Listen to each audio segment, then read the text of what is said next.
Assalamualaikum warahmatullahi wabarakatuh. Perkenalkan saya Azrina Nasyita dari kelas 93, nomor absen 10. Di sini saya akan mempresentasikan cerita inspiratif dari pikiran saya sendiri. Pada suatu hari di jam 6 pagi, saya sedang bersiap-siap untuk pergi ke sekolah. Saya memakai dasi, saya memakai sabuk, dan saya memakai kerudung. Setelah saya bersiap-siap, saya berpamitan kepada orang tua saya dan izin untuk pergi ke sekolah. Sebelum ke sekolah, saya menghampiri teman pertama saya yang bernama Maria. Setelah saya menjemput teman saya yang pertama, akhirnya kita berjalan kaki untuk menjemput teman saya yang kedua yang bernama Dinda. Dinda ini bisa dibilang anak yang nakal atau pemalas karena dia sering bolos sekolah ataupun pelajaran. Setibanya saya dan Maria sampai di rumah Dinda, kita memanggil dia, meneriaki nama dia agar dia keluar dari rumah. Setelah dia keluar dari rumahnya, saya melihat dia berpakaian seragam rapi seperti biasanya. Setelah itu kita berpamitan kepada ibunya Dinda.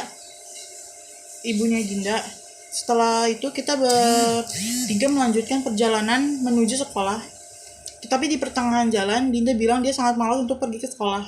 Lalu dia membuat ide untuk membolos sekolah. Dia mengajak saya dan Maria untuk membolos sekolah juga. Karena pada saat itu kita sama-sama bandel, jadi kita mengiyakan ajakan Dinda. Tetapi saya bilang kepada Maria agar dia tetap masuk sekolah untuk mengizinkan saya dan Dinda ke guru. Setelah Maria pergi ke sekolah sendiri, saya dan Dinda pergi ke sebuah warung sebentar untuk membeli jajan dan menunggu ibunya Dinda yang ada di rumah untuk pergi kerja. Setelah kita melihat ke rumah Dinda dan sudah tidak ada ibunya Dinda, barulah kita masuk ke rumah Dinda. Di dalam rumah Dinda kita ngobrol-ngobrol tentang tugas, tentang Maria yang pergi sekolah sendiri. Sehabis kita ngobrol-ngobrol, Dinda mengajak saya ke warung lagi untuk membeli donat. Di tengah perjalanan menuju warung, kita berpas-pasan dengan wali kelas kita yang bernama Bu Ika, yang sedang membonceng guru agama yang guru yang bernama Bu Eti. Mereka menyapa kita dengan bilang, "Azra, Dinda mau kemana? Jam pelajaran sudah masuk, ayo balik ke sekolah." Di situ saya dan Dinda hanya bisa mendiam, membisu karena takut setelah ketahuan guru karena kita membolos sekolah. Setelah Bu Ika dan Bu Eti pergi, kita tetap melakukan perjalanan menuju warung. Pada saat itu hati saya sangat gelisah dan keringat dingin. Sedangkan Dinda hanya bersikap biasa saja, seolah-olah tidak terjadi apa-apa. Setelah kita selesai dari warung, lalu kita balik ke rumah Dinda. Setibanya di rumah Dinda, saya langsung menangis karena saking takutnya. Lalu Dinda berkata kepada saya, "Sudahlah, tidak usah menangis, karena mereka tidak akan sadar. Lagi pula kita sudah ketahuan." Setelah menangis, saya minta Dinda untuk mengantarkan saya pulang, tetapi dia tidak mau. Dia hanya mau mengantarkan saya sampai pertengahan jalan saja. Karena saat itu hati saya sedang gelisah, jadi saya iyakan saja, katanya. Sampainya saya di rumah, saya langsung membuka sepatu dan masuk ke rumah.